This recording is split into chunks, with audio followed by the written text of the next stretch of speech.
conseguindo ver a minha apresentação? Tô sim, dá pra Estamos sim, Tá, professor.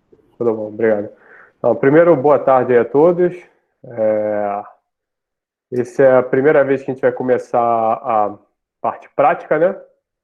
E dado o interesse, que foi muito superior à nossa expectativa, a nossa parte prática teve que ser um pouco reformulada, porque inicialmente a gente tinha a ideia de disponibilizar acesso aos computadores que a gente tem para que todos pudessem fazer a parte prática, e isso implicaria em exemplos mais robustos, vamos dizer assim, do ponto de vista computacional, mais demorados. Mas como agora a gente vai ter que fazer cada um no próprio computador, então eu reformulei alguns dos exemplos para que seja possível todos fazerem. O meu computador já é um computador velho, então se eu conseguir fazer, acredito que todos devem conseguir. E agradecer a vocês o interesse. E a intenção dessa parte é introduzir o uso de um código DFT, né, que vocês possam, saindo do curso, vocês estão na parte teórica com o Pedro, e também utilizar um código DFT. Existem, como o Pedro falou, existem vários códigos DFT, alguns abertos, outros comerciais, e a gente escolheu o Conto Expresso. Então, o Conto Expresso é um código majoritariamente desenvolvido por um grupo italiano. E aí a pergunta, por que a gente escolheu o código Conto Expresso? A principal razão é que ele é um código muito bom, além de open source, plain wave, ondas planas, tem um bom suporte. Quando se vocês passarem a utilizar, tiverem um problema, vocês têm um fórum onde você pode perguntar e eles respondem com razoável agilidade. Além disso, um número muito grande de usuários, então isso permite você ter uma quantidade de recursos online muito grande. Então, essa é a escolha do Conto Expresso, além de tanto eu quanto o Pedro temos uma experiência significativa nesse código, né? Então, esse é apenas um. Para os códigos de ondas planas, assim, a diferença de você usar o Conto Expresso e o VASP é marginal, é simplesmente o nome que muda. Você rapidamente consegue utilizar um outro desse. Então, quando você vai para uma base localizada, e tem mais alguns detalhes com relação à base, mas também é plenamente factível fazer essa mudança. E aí, uma coisa que teve algumas que eu queria agradecer o William Santos, que criou o fórum, o grupo de WhatsApp lá, eu tenho acompanhado. Algumas pessoas, dá para rodar o Conto Expresso no Windows, dá para rodar. Então, isso tudo é possível, mas eu não tenho nenhuma experiência com essas interfaces gráficas em usar no Windows, então, assim, se você tiver algum problema, não tenho como ajudar. Mas, pelo visto, o pessoal, tem muita gente no fórum que já tem alguma experiência com Conto Expresso. Então, assim, de repente, se você quiser, pode se aventurar e, de repente, alguém consegue ajudar. A distribuição que a gente está usando é o Ubuntu, mas essa pode ser qualquer uma, Debian, qualquer distribuição. E aí, a maneira de como você vai usar é ou você instala como o principal sistema operacional de sua máquina, ou fazendo dual boot, o Virtual Machine, que é o que eu estou usando. E você pode também, uma que eu não coloquei no site, lá que eu vou acrescentar, fazer um USB que seja bootável. Você consegue rodar o Linux de dentro de um USB. Eu vou achar alguma referência que ensine a fazer e vou colocar lá na página. Então, assim, a minha opção, como eu tenho um sistema que não é Linux, eu estou usando o Virtual Machine. Inclusive, tem alguns problemas, eu encontrei alguns problemas, em especial para utilizar a tela cheia no VirtualBox. Então, assim, requer uma certa adaptação, mas o lado bom é que você tem uma chance baixíssima de causar qualquer dano no seu sistema operacional. Então, essa é uma vantagem. E aí, como eu disse, a gente redesenhou os tutoriais, e aqui eu estou colocando 5 tutoriais que a gente vai fazer. E ao longo do curso, eu vou sentindo, foi rápido demais, as pessoas estão pegando, e então a gente pode ou encurtar, ou alongar, ou colocar algo diferente. Se alguém tiver uma sugestão de um problema de interesse que seja factível de fazer no curso, pode mandar e de repente eu consigo acomodar nos tutoriais. Então, Para quem está acostumado com a linguagem de programação, aquele programinha, o primeiro programa que você faz na vida é aquele Hello World, né? Alô Mundo, né? Então, o Alô Mundo do DFT é o silício. Mas a grande maioria das pessoas que eu conheço que iniciaram nesse cálculo de estrutura eletrônica, usando teoria da funcional densidade, a primeira coisa que eles fazem é um cálculo autoconsistente do silício. E aqui a gente vai seguir a tradição. A primeira coisa que a gente vai fazer é um cálculo autoconsistente do silício, da estrutura FCC, né? E aí a gente vai fazer alguns testes iniciais de convergência. E, posteriormente, vamos fazer densidade de estados total e projetada nos orbitais SP. Estrutura de banda. Aí agora alguém perguntou sobre estrutura de banda projetada. Eu vou tomar o cuidado de incluir. Não estava aqui, mas eu vou tomar o cuidado de incluir para fazer uma estrutura de banda projetada também. Determinar o parâmetro de rede do silício, que foi, vocês lembram da aula do Pedro, aquele paper da Science com dezenas de autores. É o teste que eles utilizaram para comparar os códigos, que é basicamente, se você pegar 2 átomos nos vértices desse cubo, essa distância que a gente chama parâmetro de rede. Essa é a célula cúbica do silício. A que a gente vai usar nas nossas contas é um pouco diferente. Quando chegar lá, eu comento mais sobre ela. E, mais uma vez, vamos fazer testes de convergência, porque a questão da convergência é fundamental, como o Pedro falou na aula teórica, você tem um cálculo não convergido, não serve de absolutamente nada.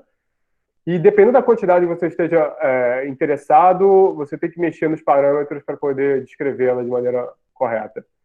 E o bulk modulus, que é uma propriedade que a gente tira da curvatura do gráfico da energia total pelo parâmetro de rede. E o parâmetro de rede a gente pode obter de 2 formas. Uma é da forma manual, onde eu dou o parâmetro de rede, calculo a energia total, e vou fazendo isso para vários pontos. Aí eu tenho uma curva que se aproxima de uma parábola. E a outra, o Quanto Expresso, tem uma opção que faz isso automaticamente. Você bota essa opção, ele começa a mexer a tua estrutura para encontrar esse mínimo de energia. A gente vai fazer das 2 maneiras. Tem vantagens e desvantagens de cada uma delas, e a gente vai comentar no momento apropriado. Vamos fazer também o sistema magnético bulk, que é no caso do ferro. A gente vai fazer estrutura de banda com polarização de spin e sem polarização de spin, numa célula de um átomo. Só para comparar as duas. E densidade de estado também, com e sem polarização de spin. Aparece um efeito interessante quando você força o ferro a ser não magnético. Então, aí na densidade de estado a gente vê esse efeito e como isso se desfaz quando você permite o sistema ser spin polarizado. A outra parte esses 2 sistemas que eu falei eram bulk, agora a gente vai para sistemas de baixa dimensionalidade, o grafeno, no caso. Mesmo segmento, estrutura de banda, densidade de estado, e aqui eu quero fazer um mini diagrama de fase. A gente vai pegar, variar o parâmetro de rede do grafeno em 2 estruturas, do carbono, desculpa, em 2 estruturas, uma diamante e a outra honeycomb, que é o grafeno, e comparar a energia total desses 2. E aí isso a gente consegue comparar 2 fases distintas e saber, nesse ponto a gente não vai entrar em nenhuma questão de temperatura, qual das 2 é mais favorável do ponto de vista energético. E eu vou tentar também fazer o cálculo de fônus nessa estrutura do grafeno, porque o cálculo de fônus é disparado do que a gente vai fazer, o que requer mais capacidade computacional. E o grafeno é um sistema com 2 átomos de função unitária, com um elemento leve. Então, assim, se a gente for conseguir fazer, vai ser no grafeno. Então, vou tentar fazer os cálculos nesse meu computador, e se funcionar, a gente passa esses scripts. Se não funcionar no computador muito velho, eu vou passar os scripts de qualquer maneira, e aí se vocês tiverem um computador mais novo, funciona, ou quando tiver acesso a um cluster com alguma capacidade, pode fazer o teste também. A gente mostra os resultados online aqui. A outra coisa é o grafite, que é basicamente 2 folhas de grafeno empilhadas. Tem uma forma de empilhar. E aí o que a gente quer saber é a distância interplanar. Esse sistema a gente chama de sistemas Van der Waals. Ou seja, a interação entre eles é uma interação muito fraca. e no DFT, em geral, a gente não consegue descrever de maneira apropriada. Tem algumas coisas alguns acidentes fortuitos que acabam em alguns casos, o DFT funciona. É isso que eu falar. Quando você calcula a distância interplanar entre esses dois planos de grafeno, vamos colocar assim, usando LDA, dá um resultado muito bom, que é surpreendente, porque não tem nenhum termo explícito disso nas equações. Quando você faz GGA, essa distância é péssima. Então, o que a gente vai fazer é comparar LDA com GGA e comparar LDA mais Van der Waals, uma correção de Van der Waals. Existem correções de Van der Waals, existem inúmeras também. Nós vamos utilizar uma das mais simples, que é do Green, e também fazer GGA mais a correção de Van der Waals. E aí isso a gente está experimentando para ver como melhora. Se LDA já dá um resultado bom, o que acontece quando você coloca essa correção em cima? E essa é a ideia dessa parte. E existem vários funcionais, como disse, tem alguns que são altamente elaborados que a gente não vai abordar, mas eu posso mostrar alguns resultados ao longo do caminho. E, por final, até nessa primeira parte, esses 4 exemplos, né? Um material 2D magnético, no caso é o ferro-selênio. Ele fica numa estrutura, uma rede quadrada, com 4 átomos por célula unitária. Ele já foi sintetizado experimentalmente, foi isolado uma camada no substrato. Mais uma vez, estrutura de bandas, densidade de estados. E aí aqui a gente vai brincar com uma coisa, qual o estado fundamental do ponto de vista magnético? Eu tenho 2 átomos de ferro nessa célula unitária, e como eles se acoplam, ou eles se alinham de maneira paralela, que é o estado ferromagnético, ou eles se alinham de maneira antiferro, né? Do ponto de vista experimental, eles observam um acoplamento antiferromagnético entre esses 2 ferros na célula unitária. A gente vai fazer essa conta e ver se o DFT reproduz esses resultados. E uma coisa que também a gente vai mostrar é a densidade de spin polarizada, né? A gente consegue fazer aqueles mapas da densidade. Você tem a rede e você mostra a densidade em torno do teu sítio, né? No caso, o átomo. Eu não coloquei nos outros, mas eu vou colocar um para densidade de carga, e esse aqui é de densidade de spin. Tá? Então, esses são os exemplos que eu estou preparando. A maioria deles está pronto já. Eu vou colocar naquele GitHub até o início da manhã os scripts para serem utilizados, e ao longo do curso a gente sentir que foi bem rápido, o pessoal pegou bem, a gente inclui alguns outros exemplos dentro da capacidade computacional que a gente tem. E, mais uma vez, se alguém tiver alguma sugestão, eu vi que tem pessoas que, pela conversa no grupo de WhatsApp, que tem uma certa experiência com Conto Expresso, e aí, mais uma vez, eu já tinha comentado disso, essa coisa colaborativa, né? Se alguém tem uma pergunta e você sabe responder, por favor, fica à vontade, e a gente vai monitorando para as perguntas que não foram respondidas, a gente tentar ajudar e resolver o problema. Então, o que eu vou fazer aqui é um passo a passo. Eu vou botar um input do Conto Expresso, o input do Conto Expresso básico, vamos dizer assim, e vou passo a passo comentando o que cada um deles faz. Tá? Um input do Silício Bulk do Conto Expresso seria um arquivo de texto dessa forma, onde ele tem vários blocos, onde você controla diferentes funcionalidades do código. E tem vários blocos onde você diz o que seu sistema é, quais os átomos que formam, quantos átomos, quantos... Oi. Mas, o pessoal está falando que o áudio está cortando de novo. Desliga a sua câmera que acho que melhora. Tá, só um segundo. Que aí fica só o áudio, mais fácil.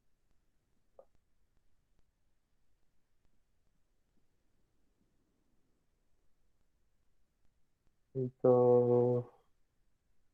Ok. Vê se não melhorar, vocês me avisam. Então, esse é um típico input do Conto Expresso. Eu vou ponto a ponto. Tem uns que são triviais e autoexplicativos, aí tem uns que a gente vai entrar em mais detalhe. Para todo mundo que for fazer o curso, a página do Conto Expresso é muito boa com relação à descrição do input. E lá eles têm outros códigos, além do que a gente vai usar primeiramente, que é o pw.x, ele tem outros códigos que são para fazer cálculo de fônons, fazer cálculo de condutividade, Carr-Parrinello.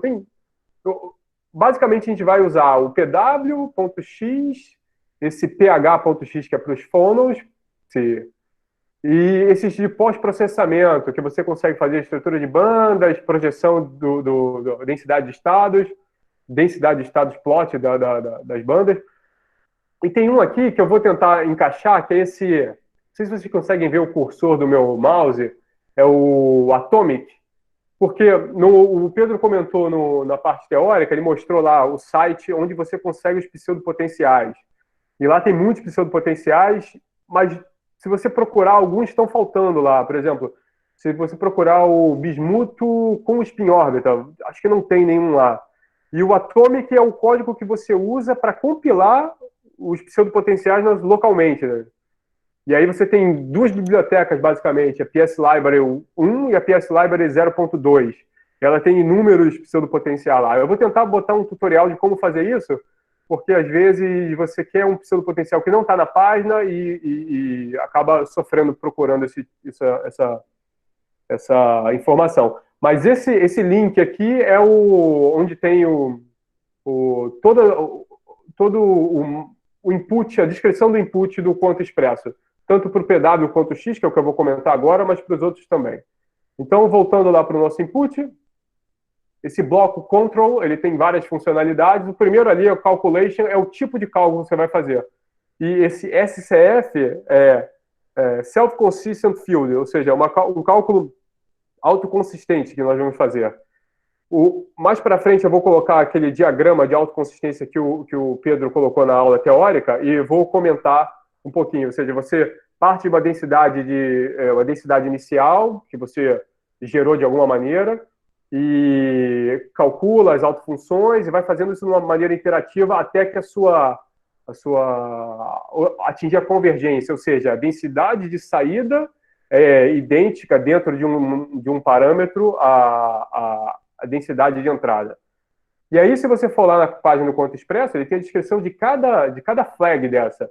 Tem um cálculo SCF, que é esse que eu acabei de falar.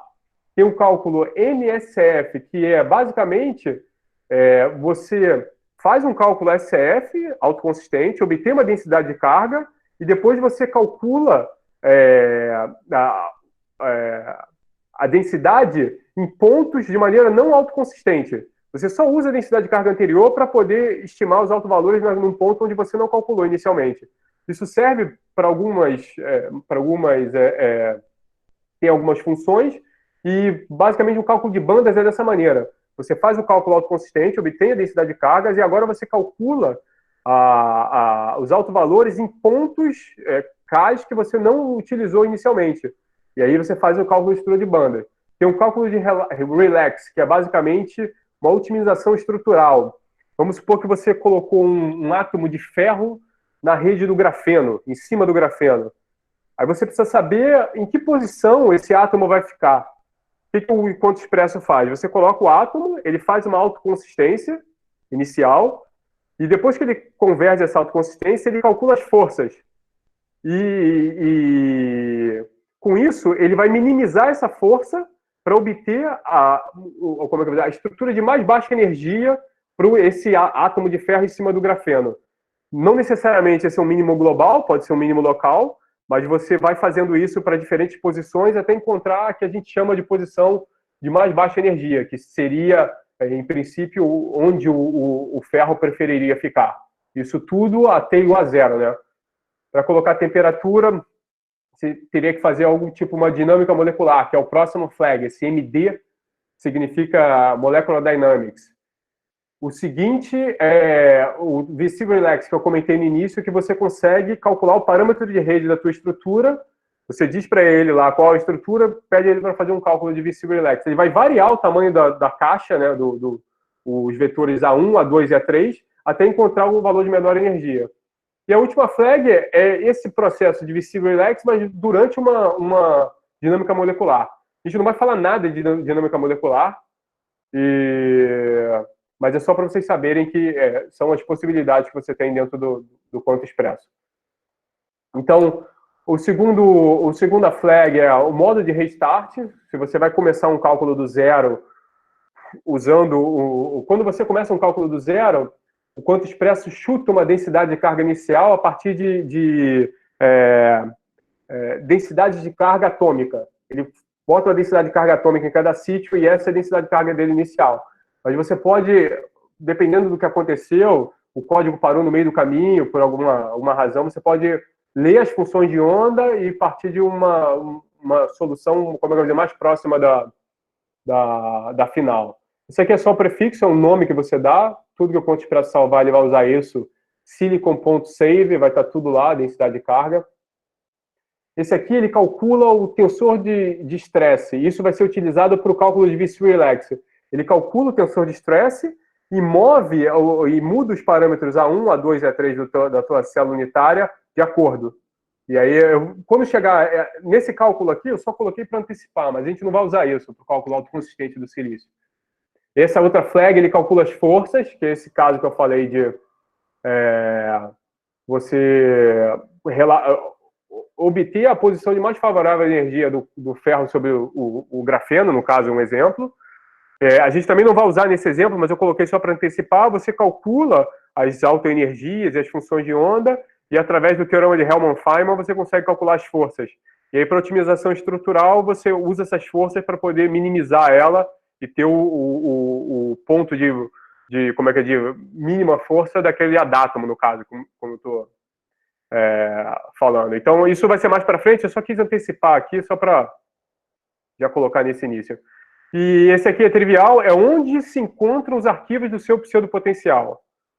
Você tem que dar para ele, vai lá e lê esse pseudopotencial nesse diretório. Tá?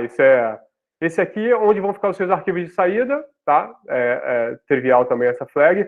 E isso aqui é só um exemplo, para você ter uma ideia, eu coloquei aqui, existem muitas outras flags dentro do quanto expresso. Tem uma que controla essa verbosity, controla o quanto o teu output vai imprimir lá, porque se você não colocar nada, ele bota o mínimo.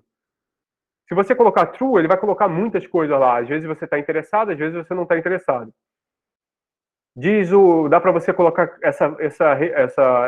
esse bloco controla campo elétrico, controla o critério de convergência das forças, tem várias coisas. E se você vê no system, também tem inúmeros flags que tem algumas que eu também não faço nem ideia do que elas fazem, que eu nunca usei, mas eu vou abordar algumas aqui da maneira como eu fiz para o bloco control. E aqui, então, agora aqui começa a descrição do seu sistema, né? O bloco é meio que autoexplicativo, né? A rede de Bravais, o IBRAV igual a 2 significa que você está fazendo uma rede FCC. Tem, se eu não me engano, 12 tipos de rede no ponto expresso, só botei algumas aqui. Por exemplo, a 1 é uma cúbica simples, a 2 é FCC, a 3 é uma BCC, a 4 é hexagonal. E se você botar IBRAV igual a 0, você tem a liberdade de colocar os seus parâmetros da rede. O A1, o A2 e o A3 você coloca manualmente. É uma opção, dependendo do que você vai fazer, é mais conveniente ou não. E você escolhe de acordo com o que você vai estar interessado. Então, aí a gente está fazendo a rede FCC, e agora eu dou o parâmetro de rede, que é esse CELDM1. Se você olhar aqui no passo anterior, dependendo da rede que você tem o CELDM1, para as cúbicas você só tem que dar um parâmetro, mas se você olhar aqui no 4, na hexagonal e trigonal, você tem outro CELDM3. Ou seja, o número de parâmetros que você tem que dar da rede depende da rede que você está utilizando. Para as cúbicas é simplesmente um parâmetro que você tem que incluir, que é esse daqui. E esse parâmetro é colocado em Bohr, tá 10.20 Bohr. Se você converter isso para Angstrom, que é como é que eu vou dizer? É uma unidade que a gente está mais familiarizado, ele fica em 5.39 Angstrom, que é basicamente, como eu disse naquela inicial lá, a distância entre dois desses vértices aí. E aí, aqui tem uma coisa importante de falar. Essa célula unitária minha é uma rede FCC com uma base de 2 átomos por célula unitária. Aquela que eu mostrei no início é uma rede cúbica, é a mesma estrutura, mas na rede cúbica. E por que eu escolhi essa? Porque essa tem menos átomos do que aquela. Aquela célula tem 8 átomos, se não me engano, por célula unitária. Ou seja, o cálculo seria muito mais custoso computacionalmente. Então, a gente escolheu essa célula unitária. A flag seguinte diz... só voltando. Quando a gente fizer o cálculo do parâmetro de rede, é esse CLDN1 que a gente vai variar. A gente vai variando ele e calculando a energia total. E aí a gente vai obter uma curva que vai me dizer qual o mínimo do parâmetro de rede. Essa daqui te diz o número de átomos. Como eu disse, a nossa célula unitária tem 2. Então, eu tenho 2 átomos nessa célula unitária. NAT igual a 2. Número de tipos, eu só tenho silício. Então, número de tipos igual a 1. E aqui é a energia de corte das funções de onda. O que quer dizer isso? Isso aqui é a tua expansão em ondas planas, que o Pedro comentou. E aí esse é um parâmetro importante no cálculo. Quanto eu devo usar? 18, 36, 72? Quanto você usa? Isso aí vai depender do seu sistema e especialmente depender do pseudopotencial que você vai usar. Porque o pseudopotencial, como o Pedro falou, quanto mais profundo o pseudopotencial, mais custoso computacionalmente é o cálculo. E maior, porque maior vai ter que ser esse parâmetro, para poder descrever aquele poço muito fundo, né? A mesma coisa serve para o corte da densidade de carga, a energia de corte da densidade de carga. Isso vai depender de pseudopotencial para pseudopotencial, sistema para sistema e grandeza para grandeza. Depende da grandeza que você tiver interessado. Esses parâmetros têm que ser muito muito altos. Mais uma vez, voltando ao caso do fônons, para fônons, esses parâmetros têm que ser assim, 2, 3, 4, 5 vezes maior do que para um cálculo de bandas, por exemplo, para que você tenha um cálculo muito bem convergido. Do contrário, aparecem modos soft, que a gente chama, no espectro de fônons, que não deveriam estar lá, só estão porque a gente introduziu uma truncagem, como é que eu vou dizer, prematura nesse sistema, né? Você teria que ir uma expansão maior, acabou que não fez dessa maneira. Então, tem, como vocês viram naquele slide que eu mostrei, tem outros parâmetros, esses vão ser os básicos que a gente vai usar. E o primeiro teste de convergência que a gente vai fazer, a gente vai variar essa energia de corte e olhar para a energia total. Como a energia total vai com a energia de corte. E depois a gente vai fazer outros testes variando isso, mas olhando para outras grandezas, não só a energia total, como o parâmetro de rede, como bulk models, algo dessa natureza. Então, esse vai ser o primeiro teste de convergência. E agora, seguindo um pouco mais, essa é a parte que você descreve os elétrons, vamos dizer assim, o bloco elétrons.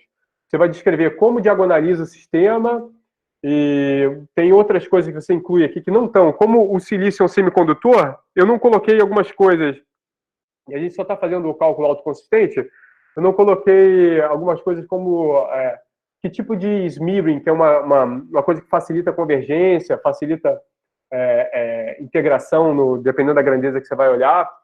Então, eu não coloquei aqui, mas depois nos outros exemplos eu vou colocar e a gente comenta só esses pontos novos, né? Os outros a gente deixa. Então, esse aqui é o tipo de diagonalização, tem basicamente 2 tipos, esse Davidson e a diagonalização do gradiente conjugado. O de cima é mais rápido, o de baixo é mais eficiente do ponto de vista de memória, mas é mais devagar. Aí aqui tem o mixing. Lembra que o Pedro falou que você pega a densidade que sai de um ciclo e mistura com a densidade anterior? Esse aqui é o que controla o tipo de mixing que você tem. Esse aqui, ó. Você vai no ciclo autoconsistente, e aí quando chega lá no passo, você pergunta: a entrada é igual à saída? Se sim, você converge. Se não, você volta com essa densidade e inicia uma nova solução da equação de Conchamp. Mas, na verdade, esse quadradinho aqui é uma coisa desse tipo. É a que você obteve agora, nesse passo, misturada com a que você tem anteriormente. E esse fator de mistura é esse beta, que é o que a gente chama de mixing. E aí, o conto expresso tem um sistema de mistura que eles chamam de Broyden mixing. Tem vários códigos, tipo VASP, que ele tem um sistema linear. É basicamente exatamente essa equação aqui. Ele mistura de maneira linear, dependendo do parâmetro que você escolheu ali do beta. O VASP também tem esse Broyden mix, mas o Expresso não permite que você use linear. Ele tem esses outros, que é o Thomas Fermi e o Local Thomas Fermi, que, para ser sincero, eu não tenho experiência com esses dois. Em geral, eu uso Plain e às vezes você tem que mexer no parâmetro do mixing para poder convergir o seu cálculo, mas em geral, funciona muito bem, né? A maneira como esse algoritmo funciona é muito interessante. Depois eu posso passar as referências para vocês. E esse aqui é o mixing, né? Qual vai ser o valor desse beta? Quanto você mistura de um cálculo anterior com o próximo? E, na verdade, não é nem uma interação só. O quanto expresso, ele pega a média o default dele, ele pega a média de 8 interações anteriores. Ele pega a média da densidade de carga de 8 interações anteriores e mistura para utilizar no próximo passo. O default desse mixing é 0.7, e aí você vai ver que para o silício ele converge trivialmente, mas tem outros sistemas que é mais complicado. Eu fiz uma brincadeira aqui, ó, onde eu peguei esse cálculo autoconsistente e usei o default. Você vê que em 1, 2, 3, 4, 6 passos com o default, ele já convergiu. Um critério de convergência, que eu vou falar no próximo ponto, de 10 a menos 8. Quando eu reduzi o mixing para 0.1, ele levou 15 passos para convergir. Então você vê que o mixing é bem importante na convergência. Mas dependendo do sistema, você tem que botar um mixing muito pequeno, porque se você usar um mixing grande, ele nunca converge. Então, isso é uma coisa que, com a experiência, você vai adquirindo, vai mexendo, brincando com esses parâmetros. O fator de convergência é esse que eu coloquei aí, que você determina, esse é o default 10 a menos 8. Mais uma vez, depende do que você estiver olhando. Por exemplo, se eu estou olhando para Phonos, já logo de cara, isso aí deve ser, você tem que botar no mínimo 10 a menos 10. Né? Do contrário, o teu espectro de Phonos pode ficar bem ruim. Então, a grandeza que você está olhando determina também o fator de convergência que você precisa. Se você está olhando, por exemplo, competição entre duas fases, onde essas fases estão muito próximas em energia, da ordem de 1000 eV, você tem que ter uma convergência muito, muito boa, né? E dependendo, tem sistemas que você olha até para microelectronvolts, aí realmente, tanto em pontos K quanto em energia de corte, tem que ser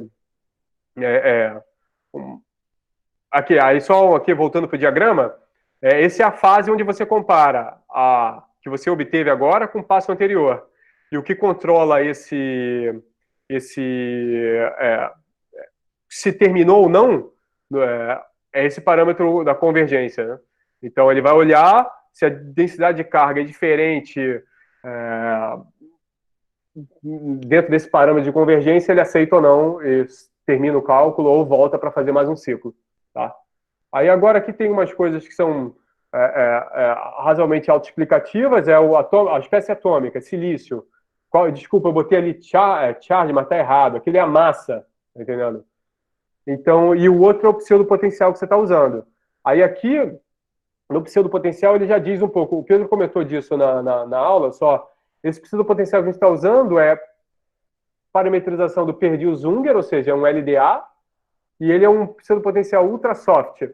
O Pedro também comentou que, se puder, você use sempre os pseudopotenciais PAW, mas como eu disse, a gente quer que seja possível rodar no maior número de máquinas possíveis, inclusive a minha, que já é antiga, eu vou usar sempre que possível um pseudopotencial ultrasoft, que eles requerem uma energia de corte menor e, com isso, o custo computacional fica menor. E... não, depois eu mostro isso aqui. Eu queria falar só sobre a convergência. Para ter uma ideia, eu tive um problema com a minha máquina virtual e eu não estou conseguindo acessar algumas contas que eu fiz. Eu tinha feito como a convergência vai com o número de átomos, ou seja, a gente tem 2 átomos por célula unitária, eu fiz com 4, com 8, com 16, com 32. Eu queria olhar tanto o tempo quanto a convergência. A convergência é afetada drasticamente com o número de átomos. Eu vou preparar esses gráficos e vou mostrar na próxima aula. Tá? E aqui as posições atômicas. Eu tenho a rede, agora eu tenho que dar a base. Você tem um silício na origem e um outro deslocado de um quarto nas direções x, y, z. Tá? E ele está nesse caso aqui, ele está em unidades do parâmetro de rede. Tá? Então, essas são as posições atômicas. Eu tenho um highlight aqui nelas. Esses são esses círculos, essas bolinhas azuis com um círculo. Um está na origem e o outro está ligeiramente deslocado. Então, e aí aqui eu botei... Esse aqui é o sampling do ponto do espaço recíproco, né? E aí teve muitas perguntas, eu tentei incluir agora de última hora, mas acabou que não eu vou voltar nisso na próxima aula, na parte prática. muitas perguntas a respeito do esquema de Monk-Rosbach, né?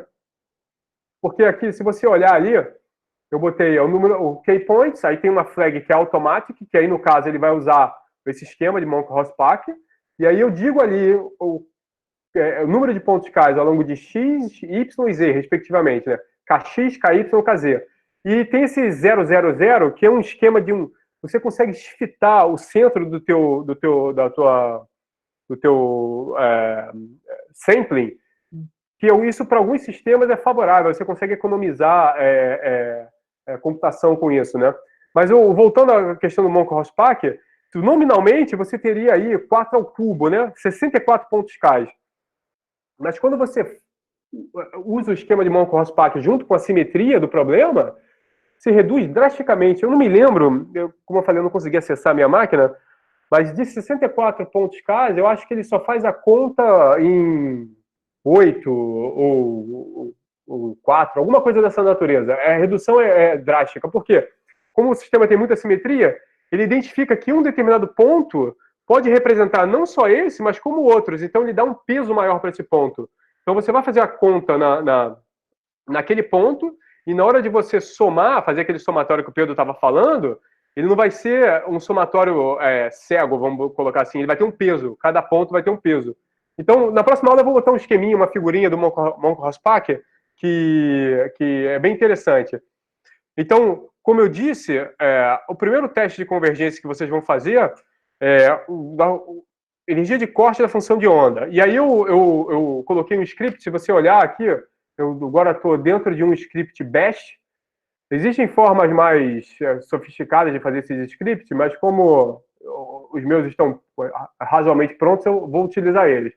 Que ele faz o seguinte, ele faz um loop da energia de corte de 10 a 50 Rydberg em passos de 5, ou seja, ele vai calcular o cutoff da energia de corte em 10, 15, 20, 25 e assim por diante até 50. E aí, aqui, eu executo o quanto expresso, que essa é a maneira de executar. Como a gente, provavelmente todo mundo vai estar rodando serial, eu nem me dei o trabalho de mostrar como é a execução em paralelo. E aí eu executo ele, e assim que ele termina, eu extraio as energias totais do cálculo do arquivo de saída e vou fazer uma tabela que é energia de corte e energia total, que depois eu vou fazer um gráfico disso para olhar como a energia de corte evolui desculpa, como a energia total evolui com a energia de corte. Aqui eu não coloquei um passo que é importante, que seria checar se o cálculo que eu rodei nesse passo aqui convergiu. Como eu sei que esse silício é um sistema muito simples, ele vai convergir sem problema nenhum, né? Mas isso é um passo importante, porque às vezes você pega essa energia aqui de uma simulação não convergida, e obviamente isso não tem sentido nenhum. E aí, aqui embaixo, a última linha é só copiando os arquivos para um diretório, e aí, tipicamente, o que você vai obter é um gráfico dessa natureza. Você começa com uma energia de corte muito baixa, e aí você tem lá a energia total. E conforme você vai aumentando, ela vai ficando mais negativa. Ou seja, o que a gente quer é o valor, como é que eu vou dizer? Quando você compara o passo seguinte com o passo anterior, ele tem que estar dentro de um parâmetro que você determinou, uma convergência, né? Ele vai diminuindo até atingir essa convergência que você determina. E mais uma vez, já estou terminando essa parte, e qual vai ser o valor depende de problema para problema. Aqui tem uma frase que parece uma tautologia, né? Problemas diferentes requerem parâmetros diferentes. Por exemplo, o mesmo sistema silício, se eu vou olhar para a estrutura de banda dele, eu posso fazer com os parâmetros x, y, z. Agora, se eu for olhar para o espectro de fônons, isso já é muito mais complicado. Os parâmetros têm que ser muito mais... tem que ter uma acurácia muito maior. E aí é isso, o diagrama de fase, dependendo da diferença de energia, você vai ter que ter número de pontos K muito grandes e energia de corte muito grande. Energia de adsorção, ou seja, energia de adsorção. Você coloca um átomo em cima do grafeno e você quer saber se esse átomo vai se ligar ou não. E se ele vai se ligar com que energia. Se você está falando de energia de adsorção, e tem alguns casos que é 1 elétron-volt, rapidamente os teus parâmetros estão convergidos, né? Agora, se eu estou falando de energia de adsorção da ordem de mV, você tem que usar parâmetros muito mais precisos, né? E estado magnético, por exemplo, como eu botei no início, né? Aqui tem um exemplo. Esse caso aqui, ele tem o ferro BCC e começa a incorporar manganês nesse sistema e quer ver como muda a fase. Ou seja, inicialmente, quando você só tem ferro, ele é BCC, ferro magnético. Quando você vai incorporando manganês, você vai passando por fases antiferro HCP, antiferro FCC, com diferentes tipos de alinhamento antiferro magnético. Se você está num vale desse que tem dois pontos muito próximos, a sua convergência tem que ser significativamente mais elevada. Então, agora eu devia ter colocado um último slide aqui sobre o que eu espero que vocês façam agora. Depois que você tem o programa instalado e convergido, o Linux instalado e o ContoExpresso instalado, eu vou botar, no mais tardar amanhã de manhã, o script que automaticamente instala o ContoExpresso, tá? Num Linux pristino, vamos botar assim. Você colocou o Linux, você aperta esse script e ele vai instalar o ContoExpresso. Se você já tem um Linux instalado, pode ser que ele não funcione. Aí você tem que olhar em detalhes, mas deve funcionar, eu digo, na maioria dos casos deve funcionar. O que não funcionar, você pode entrar em contato com a gente que a gente tenta ajudar. E aí o que eu quero de vocês é o seguinte, essa primeira parte aqui, eu vou fazer essa primeira parte aqui, eu vou colocar todos os scripts lá, o primeiro cálculo autoconsistente do silício, com os scripts que também vão estar lá para o teste de convergência, e densidade de estados total e projetada. Eu vou colocar também scripts em Python para você fazer esses plots da densidade de estado. Você pode fazer isso no XMGrace, que é muito mais rápido assim de fazer. Eu uso o XMGrace o tempo todo, mas assim, para quem quiser olhar, eu tenho esses scripts de Python, os programas de Python pronto. Quem quiser olhar como faz, aí já tá tudo pronto. A estrutura de banda é simples nesse momento, não vai ser a projetada. E o parâmetro de rede, FCC, tá? Esses outros dois a gente pode fazer no momento depois. O parâmetro de rede, o Book Models e o parâmetro de rede do VC Relax. Então eu vou colocar isso no final da apresentação que vai estar disponível. O que eu espero que vocês tenham para a próxima aula, para a gente poder ter uma ideia. Então, agora eu vou finalizar. Se vocês tiverem alguma pergunta a respeito dessa parte. E, mais uma vez, essa parte prática ficou um pouco assim, meio anticlimática, que eu não consegui, a gente não vai conseguir fazer uma coisa em conjunto, e eu tive esse problema na minha máquina virtual que eu não consegui nem rodar uma aqui ao vivo para vocês. Então, eu peço desculpa que na próxima aula eu vou fazer o seguinte, eu vou fazer algo similar ao que eu fiz nessa, só que agora com output. A gente vai olhar o output do ContoExpresso e vai ponto a ponto entendendo o que cada um deles faz. Tá? Então, se alguém tiver alguma pergunta, eu vou... eu vou abrir aqui. Tá, aqui tem algumas... Tá, deixa eu voltar aqui, porque teve algumas perguntas, algumas coisas sobre o problema que eu não estava achando.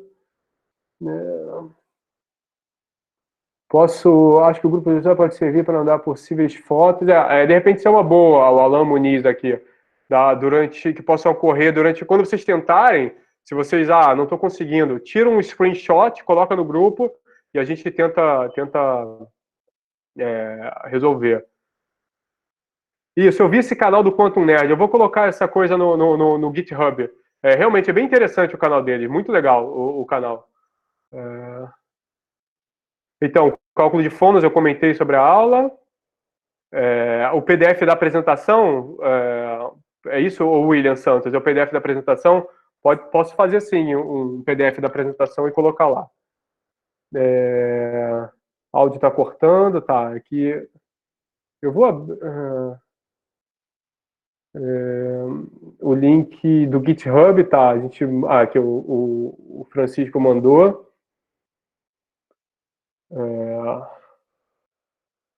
Calma aí, tá.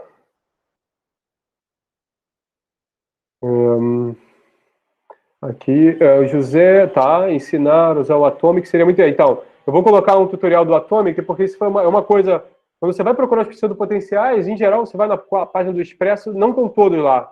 Então, o Atomic é interessante. Você compila toda a PS Library e depois só fica usando quando quiser, né? Com e sem spin órbita, e você decide. Calcular constante elástica. Sim, então, eu gostaria de saber como determinar essa habilidade no determinada fase. Então, a gente pode fazer isso. Quando você faz o VC Relax, você pode colocar um target de pressão. Você diz a pressão que você quer. E ele vai começar a variar o tamanho da caixa para obter aquela pressão. A gente pode tentar montar um tutorial disso. Não é uma coisa tão custosa computacionalmente para o silício, né? Se você fazer para outros problemas, aí já complica, né?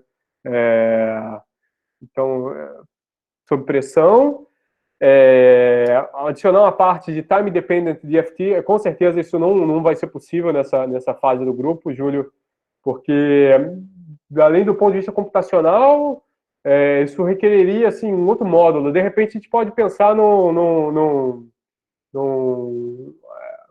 é que é, um módulo avançado do que a gente está fazendo. Então, assim, com certeza, o time dependent não vai ser nesse momento. Aqui falando sobre a imagem. Agora eu não entendi aqui, Ricardo, a parametrização, se puder escrever. Isso, a gente, o Teldo, a gente vai fazer P2, PX, PY, PZ.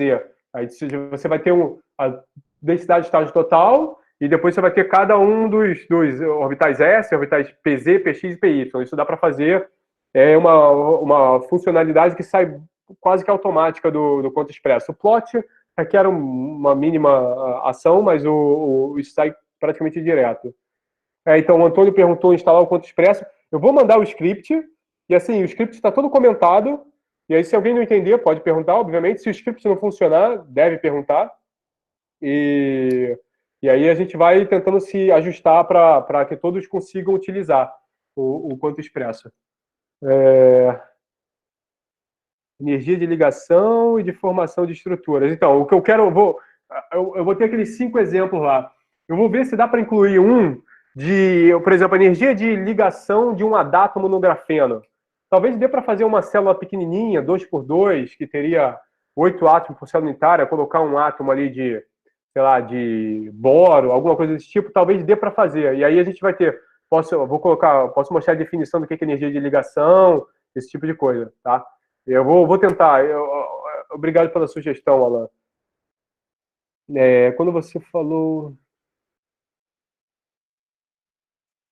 Não, posso ter me confundido. Deixa eu olhar aqui quantas o Conto Expresso coloca. Não sei se vocês ainda veem em minha tela. Deixa eu ver aqui.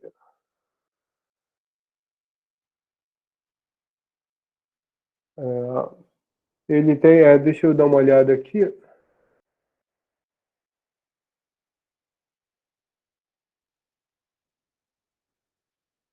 Então ele tem 14. Você tinha razão. Tem 14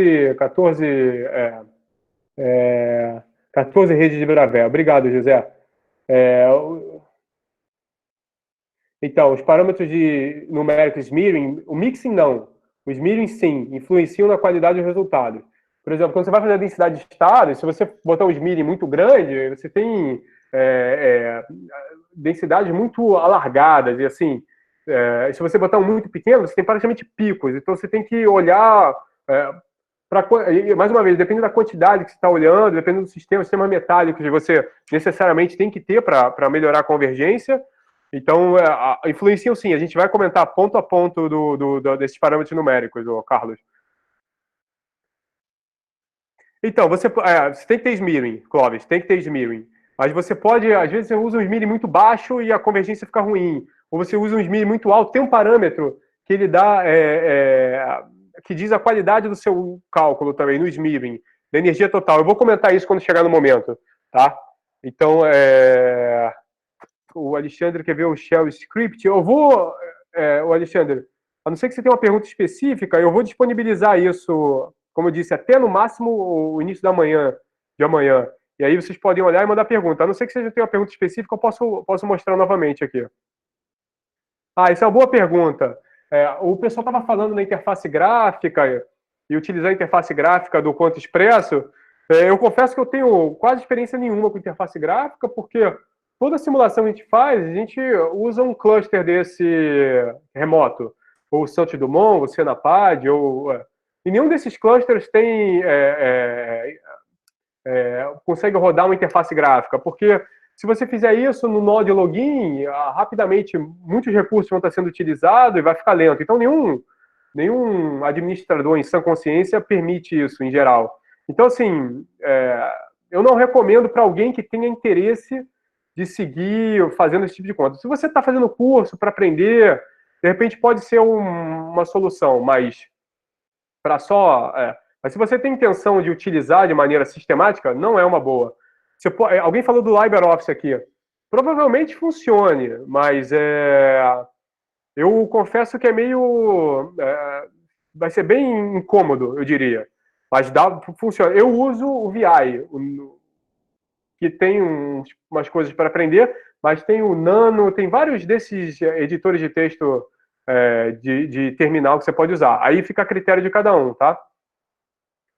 Será postado o Wellington perguntou aqui, será postado no GitHub, tá? E vai estar tudo lá até amanhã de manhã, esses scripts do Silício, tá? Então, o Siesta dá para fazer, mas no Conto Expresso também, o Teldo. Cálculo de corrente, não vou ter exemplo de cálculo de corrente, porque isso já é um outro tópico. Se você olhar naquele input que eu coloquei lá do Expresso, ele tem o PWConde, ele faz cálculos de transporte, mas assim, é bem complicado. Então, assim, nesse não vai ter. Se de repente, que se tiver interesse, eu posso mandar umas referências e tal, mas não vai ter cálculo de corrente, não. Porque o cálculo de fundo é computacionalmente mais caro que o da estrutura de banda? É uma boa pergunta, Giovanni. É porque é o seguinte, o cálculo de fônons, ele vai depender quando você faz o cálculo das forças, do parâmetro de receber, que tem uma parábola, tem uma espécie de uma parábola. Então, para as forças, você tem algo semelhante. Então, você tem que descrever muito bem essa parábola, quando você vai variando o comprimento de ligação. Se você não tiver uma descrição muito bem, você não vai ter como é que eu vou dizer? As suas forças vão estar erradas, entre aspas, e quando você for montar a matriz dinâmica, ele vai dar o fônon que não deveria ter frequências imaginárias, podem aparecer. Por exemplo, você pega um material estável como o grafeno, ele não tem frequências imaginárias. Se você coloca uma descrição errada da parte de forças, você passa a ter, principalmente em torno do ponto K, ali onde está o cone. Então, essa é a questão. Aí você tem que usar uma descrição tanto da parte eletrônica quanto da parte de forças muito precisa. O VirtualBox deve ser espaço em disco alocado na máquina virtual. Então, isso é uma coisa. No meu computador eu tenho 16 GB de RAM. Aí eu coloquei 4 para o Linux. Isso você pode mexer a posteriori. Por exemplo, se eu botasse metade, talvez o meu sistema operacional ficaria lento. Então, assim, mas dos exemplos que a gente vai usar, por exemplo, do silício, eu fiz testes. A memória que usa é muito pequena, então você não precisa se preocupar tanto. Eu não cheguei a 1 GB de memória que usou o Pedro. A pergunta é do Pedro de Oliveira. Então você não precisa se preocupar. Para os próximos exemplos, eu posso comentar depois. Eu vou acompanhar a parte a parte da memória quando eu for fazendo os exemplos, e aí eu posso comentar isso depois, tá? A parte de fonos abrangerá Raman. Eu diria que não, mas o Pedro pode comentar. Eu acho que isso fica um pouco fora do escopo, porque a gente teria que passar toda a parte teórica de Raman. O Pedro que é especialista nessa parte, né? Mas eu acredito que não. Mas é mais uma vez, se você quiser alguma referência, a gente pode disponibilizar um artigo, algo desse tipo, né? O Pedro respondeu aqui sobre o Raman. Pode disponibilizar um exemplo. Eu consegui baixar o CGM Grace. Então, que não é a pt-get install Grace, não XM Grace. Então, só o Rony Silva, você colocou XM Grace. Coloca só Grace e ele funciona, tá? Ele vai funcionar. Deixa eu ver o que mais aqui. Quais as diferenças entre o sistema Grace e o Grace? Deve estar falando do QT Grace. É basicamente a mesma coisa, né? Eu não sei dizer, mas eu acredito que seja muito similar. Mas então alguém colocou aqui, ó, ptget install Grace, tá? Então é só questão da nomenclatura que ele não achou. E mais uma vez, eu vou colocar os scripts lá. Se alguém não tiver mais pergunta, eu vou dar só o meu recado final. E os slides também vou disponibilizar lá para quem quiser. E aí a recomendação é, daqui para terça-feira vocês vão testando, executar esses scripts. Certamente vai aparecer alguns problemas. Um que eu já posso antecipar ele não vai dizer que não acha o pseudo potencial, porque você botou um caminho diferente. Então, assim, esse tipo de coisa pode acontecer. Então, aí eu vi que o pessoal do WhatsApp está bem ativo e está bem dentro do escopo, né? Não tem ninguém colocando nada fora do curso. Então, assim, eu posso olhar por lá, se ninguém responder, eu tento ajudar. E se ninguém tiver mais perguntas, a gente encerra hoje e volta na terça-feira que vem. Márcio, boa tarde. Opa! Permite eu fazer só uma chamada para um seminário que a gente vai ter amanhã online? Claro que sim.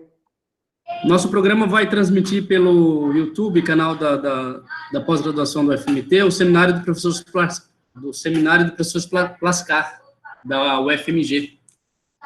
Mandei por e-mail e queria convidar todos para participar desse seminário por meio do canal do programa.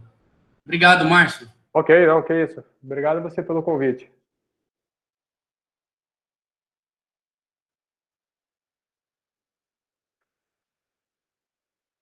Então, eu não sei se o Pedro tem mais algum recado para dar.